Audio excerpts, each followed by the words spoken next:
Hello friends, आज हम बात करेंगे कुछ इम्पॉर्टेंट एमसीक्यूज़ जो कि आपके टीजीटी पीजीटी के लिए इम्पॉर्टेंट हैं। इसमें जो आपका फर्स्ट क्वेश्चन है, calcium incrustation and larvicidal properties are present in. Calcium incrustation यानी एक प्रकार से कैल्शियम की परत का जमाव। ये जो क्वेश्चन है आपको इंग्लिश और हिंदी दोनों मीडियम में मिलेंगे। जो कैल्शियम की परत बनती है, लार्विसाइडल जो प्रॉपर्टीज़ होती है वो किसमें पाई जाती है? 4 ऑप्शन दे रखे हैं, कारा, ऑसिलेटोरिया, डायटम्स एंड क्लोप्रा। तो आपका जो राइट आंसर हो जाएगा वो हो जाएगा ऑप्शन ए, कारा। इसी का क्वेश्चन का जरा हिंदी रूपांतरण देख लेते हैं। कैल्शियम की पपड़ी जमना तथा लार्वा नाशक गुण पाए जाते हैं, तो ये आपके गुण पाए जाते हैं कारा में। आप अब वीडियो को पॉज करके क्वेश्चन को सॉल्व कर सकते हैं और अपनी तैयारी का एक अंदाज़ा लगा सकते हैं, लेवल समझ सकते हैं। नेक्स्ट है आपका enzymes taking part in glycolysis are. Glycolysis में जो एंजाइम यूज़ होते हैं वो आपके कहाँ पर प्रेजेंट होते हैं? 4 ऑप्शन दे रखे हैं, mitochondria, cytoplasm, both mitochondria, cytoplasm and vacuoles. तो राइट ऑप्शन हो जाएगा आपका ऑप्शन सी, साइटोप्लाज्म। ग्लाइकोलिसिस में भाग लेने वाले एंजाइम्स उपस्थित होते हैं, तो ग्लाइकोलिसिस में जो आपके एंजाइम्स भाग लेते हैं वो प्रेजेंट होते हैं आपके साइटोप्लाज्म में। नेक्स्ट है आपका allopatric species are. Allopatric species क्या है? 4 ऑप्शन दे रखे हैं। इसमें जो आप फर्स्ट है आपका the species inhabiting the same geographical area, नहीं होगा, सिंपैट्रिक की बात करी जा रही है। नेक्स्ट है the species inhabiting different geographical area, right हो जाएगा ऑप्शन बी जो है वो राइट है।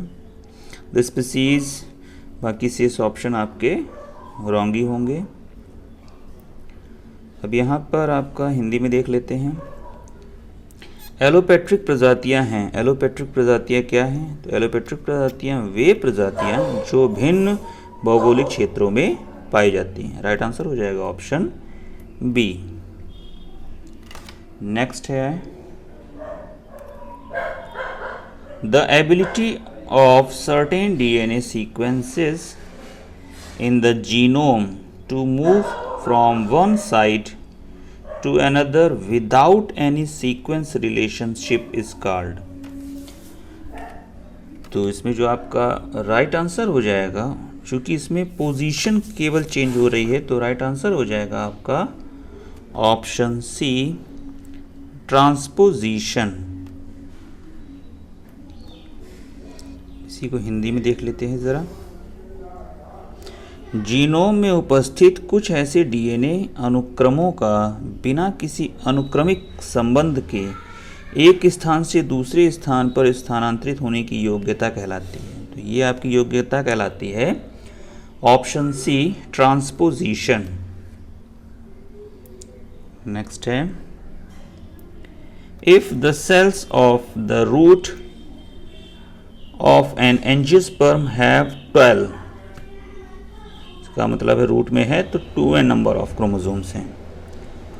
12 chromosomes, which of the following parts of the same plant will have 6? It means n chromosomes पूछ रहा है। तो इसमें जो आपके हैप्लॉइड नंबर ऑफ क्रोमोसोम्स होंगे वो होंगे आपके सिनर्जिड्स में। राइट आंसर हो जाएगा ऑप्शन ए, सिनर्जिड्स।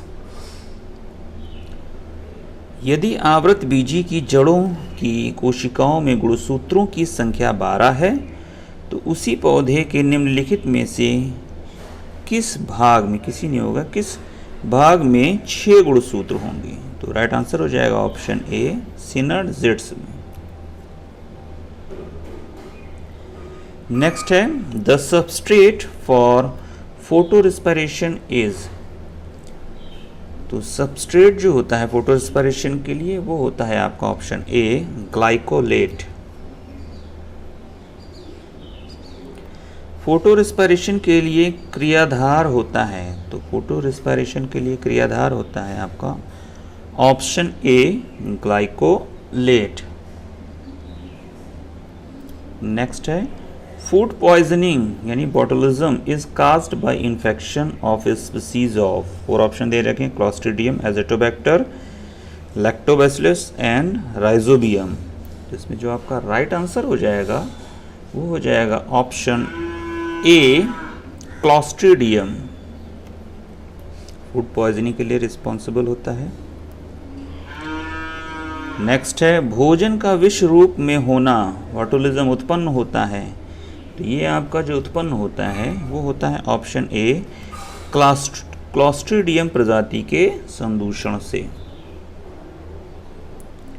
नेक्स्ट है the genetic material of the retrovirus is, जो रेट्रोवायरस होते हैं इनमें आपका जेनेटिक मटेरियल कैसा होता है, तो इसमें जो आपका राइट आंसर हो जाएगा option D single stranded DNA, sorry single stranded RNA. अब इसका आप कमेंट करके एक जो एग्जाम्पल है वो कमेंट करके बताएं, रेट्रोवायरस का एक एग्जाम्पल क्या है।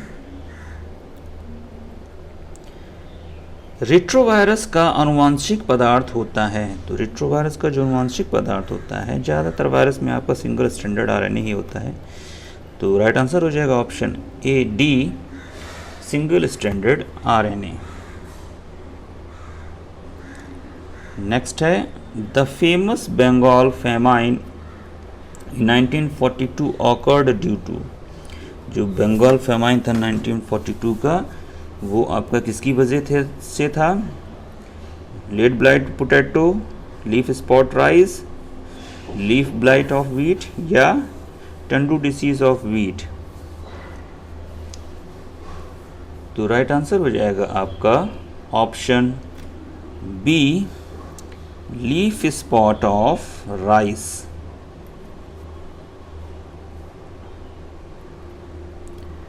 बंगाल में 1972 के प्रसिद्ध अकाल का कारण था, तो इसके अकाल का कारण था चावल में कोई रोग लग गया था। अब इसमें अगर आप देखेंगे तो यहाँ आलू की बात हो रही है, गेहूँ तो कट गया, राइट आंसर हो गया ऑप्शन बी धान का पण दाग रोग। नेक्स्ट है which one of the following is commonly known as gulf weed. Gulf weed किसको बोलते हैं, कारा, हाइड्रोडिक्टियन, सारगासम या कॉइडियम, तो राइट आंसर हो जाएगा ऑप्शन बी सारगासम। नेक्स्ट है निम्नलिखित में से किसको सामान्यतः गल्फ वीड कहा जाता है, तो गल्फ वीड कहा जाता है आपका सारगासम को।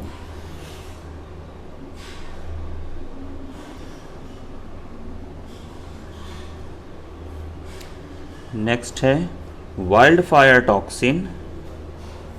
Wild fire toxin is produced by, जो वाइल्ड फायर टॉक्सिन है वो आपका प्रोड्यूस्ड होती है किसके थ्रू, तो फोर ऑप्शन दे रखे Alternaria solani, Pyricularia oryzae and Pseudomonas tabaci and Erwinia amylovora, तो राइट आंसर हो जाएगा option A Alternaria solani.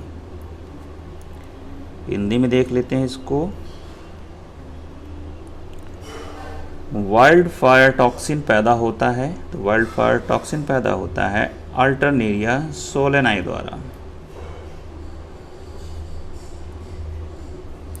Next है who is known as father of Indian plant pathology, तो राइट आंसर हो जाएगा ऑप्शन बी ईजे बटलर। इनको आपका Indian जो आपका फादर ऑफ इंडियन पैथोलॉजी कहा जाता है, ईजे बटलर। बटलर को जो है आपका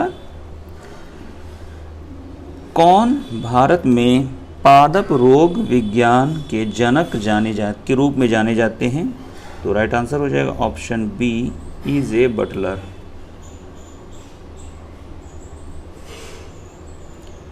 नेक्स्ट है which of the following is total root parasite, इसमें से कौन है जो आपका टोटली रूट पैरासाइट है, विसिकम, बेलोनोफोरा एंड सेंटलम या कस्कटा, तो राइट आंसर हो जाएगा ऑप्शन बी बेलनोफोरा।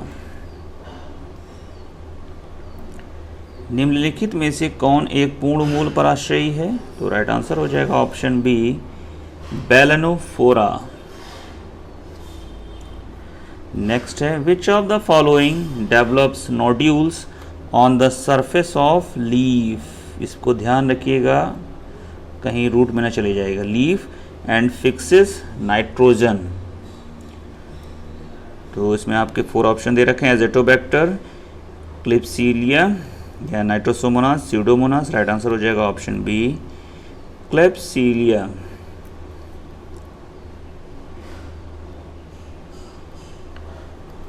निम्नलिखित में से कौन पत्ती पर गुटका बनाकर नत्रजन यानी नाइट्रोजन स्थिरीकरण करता है? राइट आंसर हो जाएगा ऑप्शन बी, क्लैप्सिएला। नेक्स्ट है, the first seed plants appeared during. तो जो फर्स्ट सीड प्लांट थे वो कब appeared हुए थे? इसका जो राइट आंसर हो जाएगा ऑप्शन सी, कार्बोनिफेरस जो पीरियड था उस टाइम पर आपके ये appeared हुए थे। प्रथम बीजी पादप प्रकट हुए थे, तो प्रथम बीजी जो बीजी आपके थे पादप वो आपके प्रकट हुए थे कार्बोनिफेरस में।